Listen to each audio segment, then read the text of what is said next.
Victor Kane's fist slammed against the elevator's steel doors for the 5th time in 60 seconds. His knuckles were raw, but the heavy thud was swallowed by the eerie, metallic silence of the shaft. In his other hand, his custom titanium smartphone was a useless slab of glass. The signal bar had flatlined the moment the express lift jolted to a violent halt between the 40th and 41st floors. For a man who ruled the city's underworld with a whisper, the sudden lack of control was a suffocating weight. Behind him, the panicked breathing of Ethan and Mark filled the small space like a ticking clock, their eyes wide and hands raised as if to ward off Victor's legendary temper. The king was trapped, and for the first time in a decade, his name, his money, and his hitmen couldn't reach through the steel to save him. The digital display above the panel, usually a sleek indicator of progress, flickered once and turned a blood red. A sequence of numbers began a rhythmic, downward march. 9:59. 9:58, it wasn't just a breakdown, it was a signature. The Moretti family had sent a message, and it was written in the cold precision of a digital kill switch. In less than 10 minutes, the magnetic brakes would release, sending 3 of the most powerful men in the state into a freefall that would erase $500 million in assets, and their lives, into the basement concrete. Amidst the chaos of Victor's vein-popping rage and the muffled sobs of his associates, a soft crinkle of cardboard broke the tension. Lena Cruz shifted the weight of the extra-large pepperoni pizza in her arms and checked the cracked screen of her own watch. She wasn't looking at the countdown with terror, but with the calculated annoyance of a woman whose tip was about to disappear. While the king of the city prepared to die, the girl in the faded orange windbreaker was already looking at the service hatch with the eyes of a predator who knew exactly how the cage was built. Don't forget to like and hit the subscribe button to support the channel. Let me know your comment in the comments section. Lena Cruz didn't belong in a glass box suspended 400 feet above the pavement, yet here she was, the smell of pepperoni and yeast filling the suffocating space. As Victor Kane's roar echoed off the mirrored walls, Lena's mind drifted, not to the threat of death, but to the grease-stained blueprints that had been the wallpaper of her childhood. She was the daughter of Mateo Cruz, a man who could hear a hairline fracture in a steel beam just by pressing his ear to the column. Before the accident at the Heights project, the one where the corporate lawyers made sure the fault fell on the man instead of the cheap materials, Lena had spent her weekends on active construction sites. While other girls played with dolls, she was learning the tension limits of grade 80 rebar and the intricate logic of logic gate controllers in industrial elevators. Her father had been a genius of moving parts, and he had passed that curse on to her. It was a curse because, in a world of pedigrees and high-end degrees, a girl from the docks with a knack for mechanics was only qualified to deliver lunch to the people who lived in the buildings her father should have been designing. Every delivery was a reminder of what had been stolen. Every time she stepped into a service elevator at Blackwood Tower or Kane Plaza, she could feel the machine's pulse. She knew when a bearing was dry or when the counterweights were slightly out of alignment. To her, the world was a series of systems that were constantly breaking, and she was the only one who knew how to fix them, even if she was wearing a faded orange windbreaker with a Bernie's Pizza patch. Her shift was supposed to end at 5. Her father's medication was sitting at the pharmacy, a $300 barrier between him and a night of labored breathing. She had taken this express delivery specifically for the promised $5 surcharge, a desperate grab for the last bit of cash needed for the prescription. Do something. Mark Sullivan wailed, his hands trembling as he stared at the red countdown. We're going to die in a pizza oven.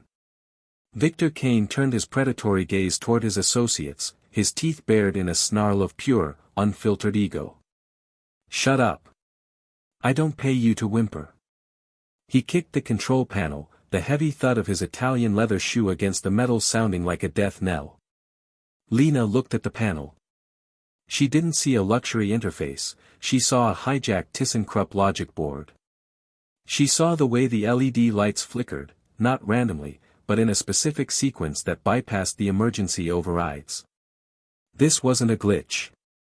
It was a masterpiece of sabotage. Kicking it won't work, Lena said, her voice startlingly flat against the backdrop of Mafia fury. She finally set the pizza box down on the floor, the heat bag sighing as it settled. You just tripped the secondary seismic sensor. You shortened your own clock by 30 seconds. Victor froze, his head whipping toward her. His eyes were cold, dangerous, and utterly confused.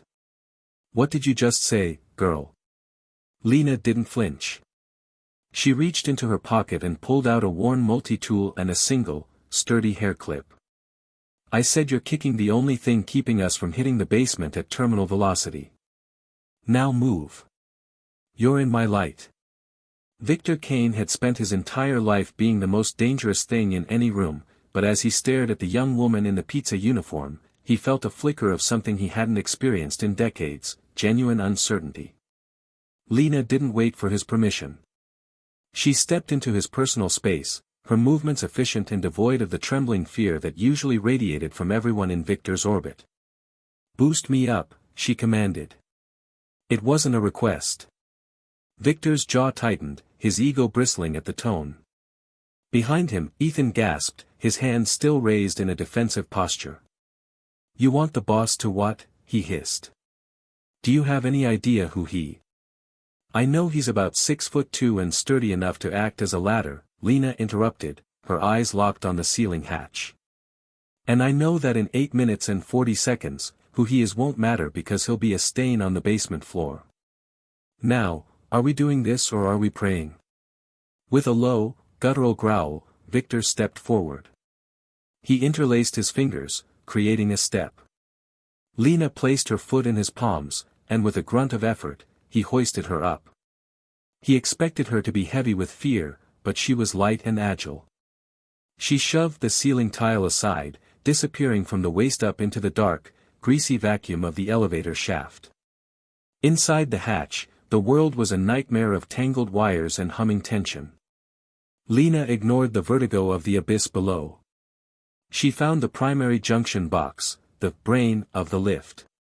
It was covered in a specialized magnetic seal, a high-end modification designed to keep technicians out. To anyone else, it was impenetrable. To Lena, it was a puzzle she had solved 1,000 times in her father's workshop. She gripped the metal hair clip between her teeth, bending it into a precise, hooked angle.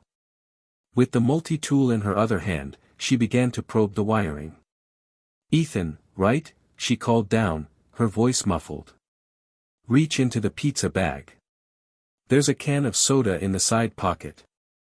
Pop the tab and throw it up here. Now. Ethan scrambled, his movements clumsy with terror, and tossed the small piece of aluminum through the hatch. Lena caught it mid-air.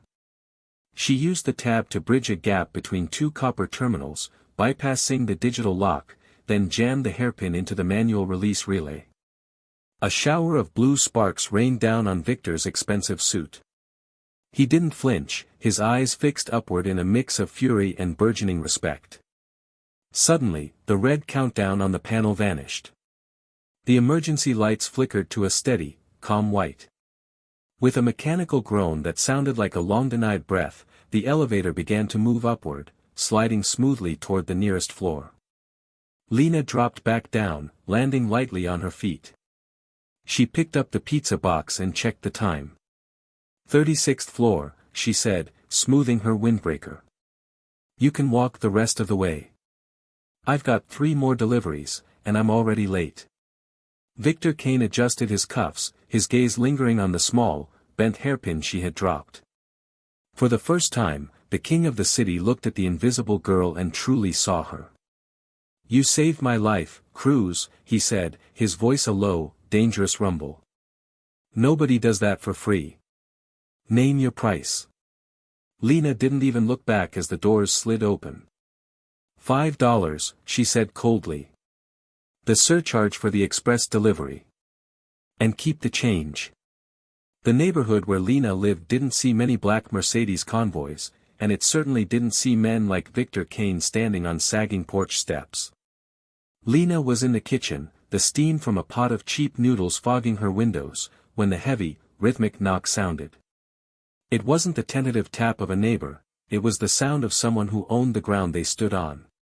When she opened the door, Victor was there, looking vastly out of place against the peeling gray paint of the hallway. He wasn't shouting today. He was silent, his dark eyes scanning the cramped apartment, the medical equipment in the corner, the faded blueprints on the table, the sheer effort it took to keep such a small life from collapsing. "I don't have any pizza for you, Victor," Lena said, leaning against the doorframe. She didn't use his title. She didn't show him the fear he fed on. "The $5 was an insult, Lena," Victor replied, his voice a low, resonant hum. "I don't like being in debt. Especially to people who think they can walk away from me." He didn't wait for an invitation. He stepped inside, his presence shrinking the room. He walked to the table and picked up a diagram her father had drawn years ago. "My security team spent 6 hours looking at that elevator. They told me it was a digital ghost. They said no one could have bypassed that magnetic lock without a factory-grade override." He turned to her, his expression unreadable. "You did it with a hair clip and a soda tab." "I grew up in the bones of buildings like yours," Lena said, her jaw set. "Your high-tech locks are just puzzles made by people who've never actually had to get their hands dirty." Victor set the paper down and leaned in, his shadow falling over her. "Someone tried to bury me in that shaft. Someone who knows my schedule, my security codes, and my building's vulnerabilities. I have an empire full of experts, but they're all looking at screens. I need someone who looks at the bones." He reached into his coat and pulled out a check. He placed it on the scarred wooden table. Lena didn't have to look at the numbers to know it was more than she'd make in a decade of deliveries.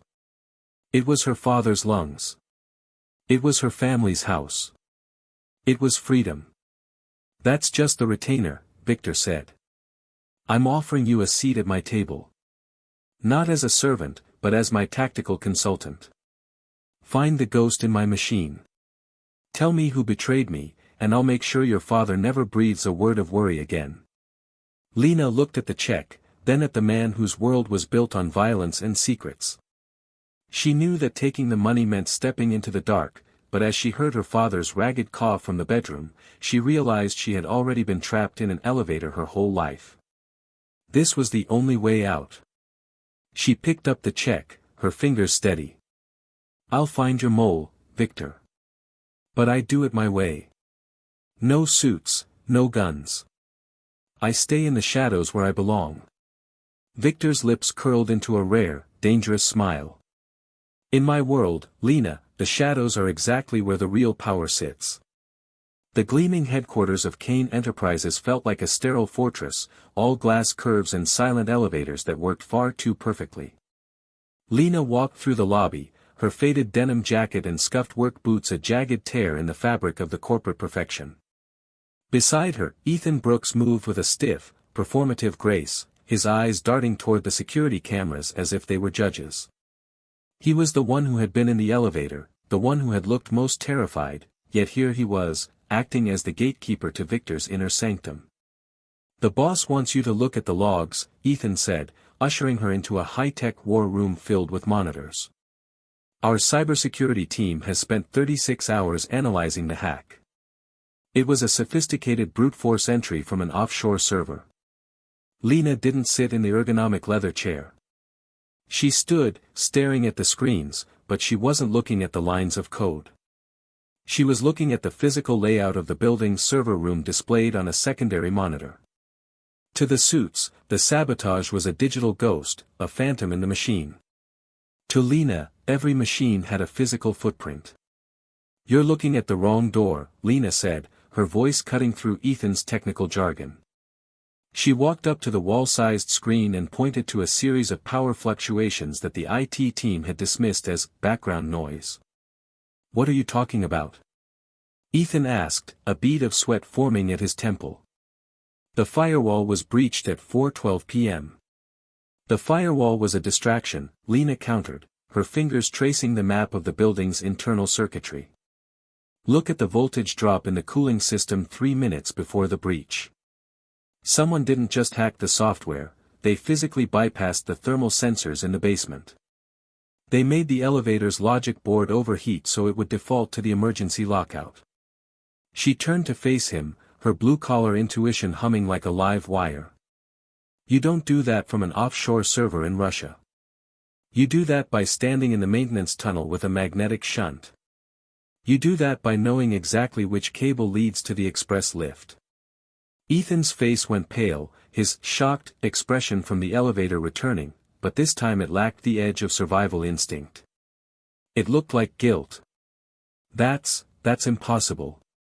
That area is restricted. Only the executive team has the bypass codes. Exactly, Lena said, her eyes narrowing. She noticed the way Ethan's hand drifted toward his pocket, a subtle, nervous tick. Your sophisticated hackers didn't break in. They were invited in. And they left a digital signature that isn't a code, it's a physical footprint. The sabotage was timed to the exact second Victor stepped into that car. That's not a hack. That's an execution. As she spoke, she saw a flicker of movement on a sub-monitor, a security feed showing a man in a maintenance uniform slipping through a side exit. He wasn't carrying a wrench, he was carrying an encrypted tablet. The blue-collar detective had found the thread, and as she pulled it, she felt the entire Kane empire begin to unravel. Ethan Brooks felt a cold sweat prickle beneath his designer shirt as he watched Lena's eyes scan the monitors. She wasn't looking at the flashy data visualizations his team had prepared to dazzle the boss, she was looking at the guts of the building. She was a bloodhound, and she was currently sniffing at the very maintenance tunnel where Ethan had met the Moretti contact only 3 nights ago. You're overthinking it, Lena, Ethan said, his voice smooth, though his heart hammered against his ribs like a trapped bird. He stepped closer, trying to reclaim the space, trying to re-establish the hierarchy. This is a digital world. You're trying to turn it into a plumbing problem. Victor hired you for your unique perspective, but let's not get ahead of ourselves. Lena didn't even turn around. She was leaning over the console, her fingers tapping a rhythm on the desk. A plumbing problem is just a flow problem, Ethan. Information, electricity, water, it all moves through pipes. And someone tapped yours. Ethan realized then that Lena Cruz wasn't just a lucky girl with a hairpin. She was a threat to everything he had spent 8 years building. If she traced that thermal sensor bypass back to his executive login, he wouldn't just lose his job, he'd lose his life. Victor Kane didn't believe in severance packages, he believed in shallow graves. As Lena stepped away to take a call from her father's doctor, Ethan saw his window. It was small, and it was filthy, but it was all he had. With a practiced, steady hand, he pulled a small encrypted flash drive from his pocket, the same one the Moretti family had used to deliver the malware. He didn't plug it into the main server. That would be too obvious. Instead, he moved to the workstation Lena had been using, his movements blurred by the shadows of the high-tech room. He slipped the drive into the back of her terminal, then opened a hidden directory. With a few keystrokes, he initiated a remote wire transfer, $50,000, pulled from a Moretti-linked shell company, deposited directly into a newly opened account in Lena Cruz's name. He watched the progress bar crawl, 10%, 50, 90. Done. Everything okay? He asked, his voice dripping with false sympathy as Lena returned, her face etched with the exhaustion of someone who lived on the edge of a paycheck. Yeah, Lena muttered, tucking her phone away. Just bills. Let's get back to the basement logs. I want to see the footage from the freight elevator entrance. Of course, Ethan smiled, the expression not reaching his eyes. He had just planted the seeds of her destruction. By tomorrow morning, the blue-collar savior wouldn't be Victor's consultant, she would be the prime suspect in his attempted murder. He just had to wait for the king to find the bribe he'd hidden in her digital pocket. Lena carried the weight of the war room back to her father's cramped apartment, but she didn't come alone. She brought a copy of the building's frequency logs tucked into her bag. Her father, Mateo, sat in his recliner, his breathing supported by the rhythmic hiss of an oxygen concentrator, the very machine Victor's check had finally made permanent. Something's hummin' where it shouldn't be, Lena, Mateo wheezed, gesturing toward an old, battered radio frequency scanner on his workbench.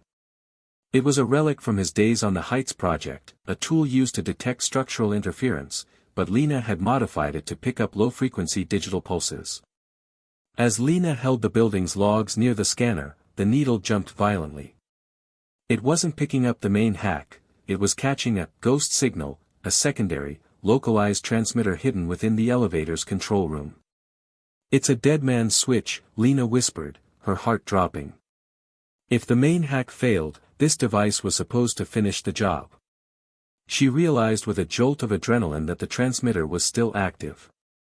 If she could trace its unique ID, she could prove exactly whose hand had placed it. She pulled out her work tablet to sync the data, but the screen didn't show the frequency logs. Instead, a notification flashed, "Incoming wire transfer confirmed. $50,000. Before she could process the sight of the blood money in her account, her front door exploded inward.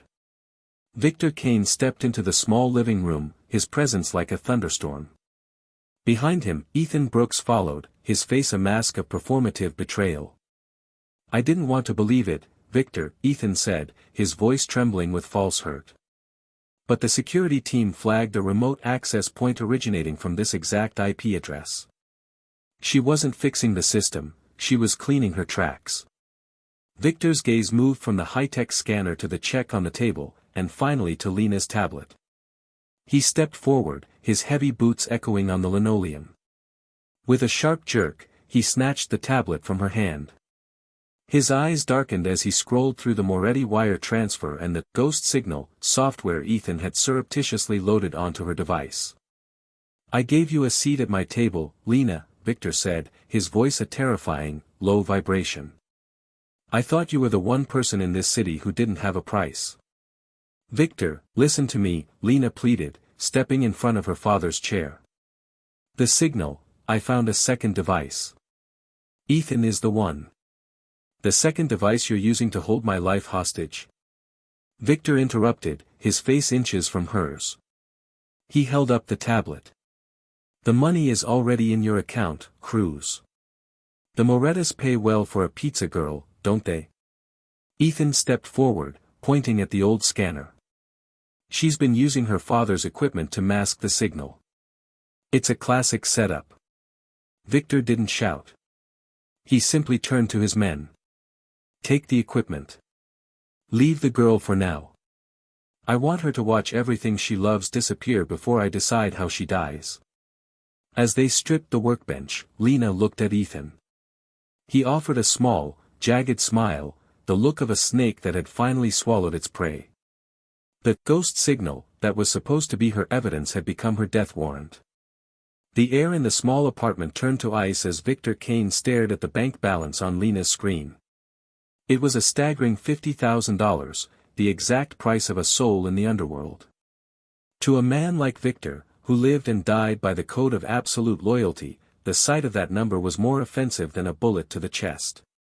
He didn't explode in rage, instead, he became something far more terrifying, a silent, calculating predator. "You were smarter than the others, Lena," Victor said, his voice a low, jagged whisper that made the hair on her neck stand up. "You made me believe in the invisible girl.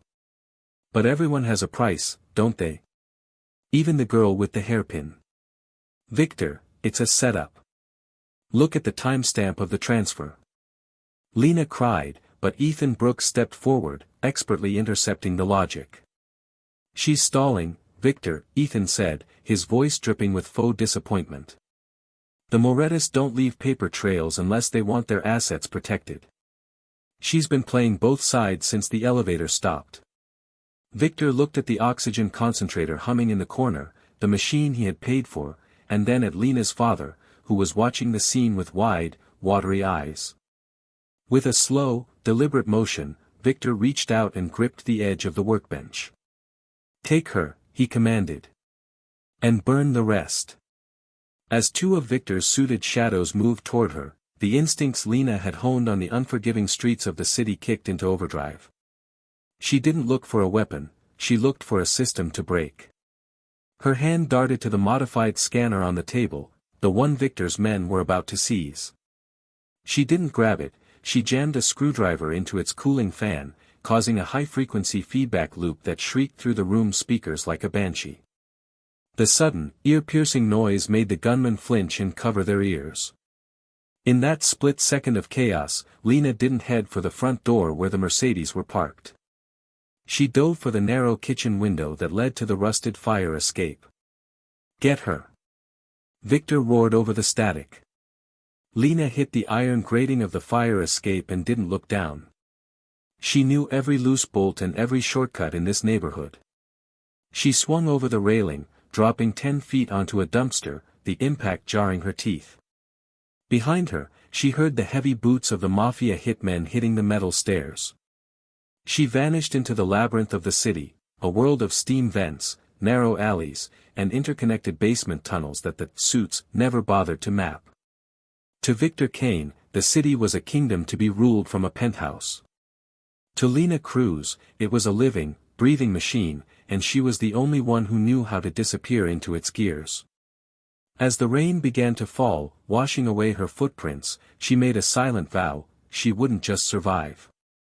She would dismantle the snake in the suit, even if she had to tear the city apart to do it. The rain-slicked pavement of the industrial district hissed beneath Lena's boots as she sprinted toward the iron-heavy skyline. Behind her, the rhythmic thud of car doors and the screech of tires announced Victor's hunters. They had technology, firepower, and the king's absolute mandate, but Lena had the map of the city's veins etched into her soul. She didn't head for the open avenues where the black Mercedes could breathe. Instead, she dove into a narrow alleyway choked with steam and shadows. At the dead end, she didn't stop. She dropped her shoulder and slammed into a rusted service door that looked welded shut. It gave way with a mechanical groan, a secret passage her father had used during the 2018 retrofit. Inside, the air was thick with the smell of iron and damp concrete. Lena moved with lethal grace through the labyrinth of the city's sub-basement. She could hear the heavy, frantic footsteps of Victor's men echoing through the pipes above. She went down, a voice barked, muffled by layers of brick. Lena reached the central junction of the Line 4 subway ventilation shaft. To anyone else, it was a terrifying drop into a dark abyss. To Lena, it was a vertical highway. She grabbed a maintenance ladder, her fingers finding the cold steel by instinct. As she climbed, she pulled a small wire cutter from her belt and nipped the grounding wire of the localized alarm system. Suddenly, a flashlight beam cut through the dark from below. "There she is." "Stop." Lena didn't look down. She reached the top platform and jammed a metal rod into the gear housing of the heavy ventilation fans. The blade screeched to a halt, creating a jagged barrier that the suit-clad hitmen couldn't squeeze through without losing a limb. She emerged 2 blocks away, bursting out of a sidewalk grate into the middle of a crowded subway entrance. The commuters didn't look at the girl in the torn orange windbreaker, and that was her greatest weapon. She was invisible again. She ducked into a moving train just as the doors hissed shut. Through the glass, she saw Ethan Brooks standing on the platform, his face contorted in a mask of pure, frustrated rage. He thought he had trapped a mouse, but he was beginning to realize he was hunting a ghost who knew the cage better than the architect. Lena leaned her head against the cool glass, her heart hammering against her ribs. She was out of the trap, but she wasn't running anymore. She was navigating toward the one place Ethan would never expect her to go, the heart of the Moretti's digital server farm. The Predator was about to become the technician who dismantled the entire machine. The rain had turned into a torrential downpour, blurring the neon lights of the city into jagged streaks of color as Victor Kane's convoy roared toward the docks. In the lead car, Victor sat in a lethal silence, his hand resting on the door handle, his mind set on the finality of the night. Beside him, Ethan Brooks checked his watch, a thin, triumphant smile playing on his lips. He had done it. The girl was a fugitive, the Moretti deal was sealed in blood, and by dawn, he would be the new architect of the Kane Empire. Suddenly, the lead SUV slammed on its brakes, tires screaming against the wet asphalt. A massive construction crane, parked haphazardly across the narrow bridge, blocked their path. The arm of the crane was lowered, dangling a heavy steel I-beam just inches above the road. "What is this?" Victor growled, his hand moving to the pistol at his hip. Before Ethan could answer, the bridge's massive digital billboard, usually reserved for luxury watch ads, flickered and died. Then, it surged back to life with a blinding white light. It wasn't an ad. It was a video file, playing at a massive scale for the entire harbor to see. It was the maintenance tunnel footage from the night of the sabotage. The resolution was grainy, but the face was unmistakable. Ethan Brooks was standing by the thermal sensors, holding a magnetic shunt, his mouth moving as he spoke into a burner phone. The audio, amplified through the bridge's emergency broadcast speakers, echoed over the sound of the rain. "The elevator is rigged. When Kane hits the 40th floor, drop the brakes. I want him dead before the pizza is cold." Ethan's face went the color of ash. "Victor, that's a deep fake. She's a technician, she fabricated it." From the shadows of the crane's control cab, a figure emerged. Lena Cruz didn't look like a delivery girl anymore. Drenched and defiant, she held a tablet connected directly to the bridge's infrastructure. She had intercepted the convoy not with a gun, but with the city's own nervous system. "I didn't fabricate the offshore account you opened using the Moretti's private server, Ethan," Lena's voice boomed through the speakers. "Or the secondary transmitter I just pulled from your own car's chassis. You're the ghost in the machine." Victor Kane turned slowly to look at his right-hand man. The betrayal in his eyes was colder than the rain. Ethan scrambled for the door, but the locks hissed shut, remotely triggered by Lena's tablet. "You were right, Victor," Lena said as she stepped down onto the pavement, her boots splashing in the puddles. "Everyone has a price. Ethan's was your chair. Mine was just the truth." Victor stepped out of the car, ignoring the rain. He looked at the girl who had dismantled his world only to save it again. He didn't offer a thank you, he offered a hand. "The shadows are a lonely place, Lena. I think it's time you had a permanent seat at the table." Lena looked at the hand, then at the city she had mastered. She didn't take the seat. She took the lead. "I'll take the job, Victor. But we're rebuilding this empire from the bones up. And this time, I'm the one holding the blueprints."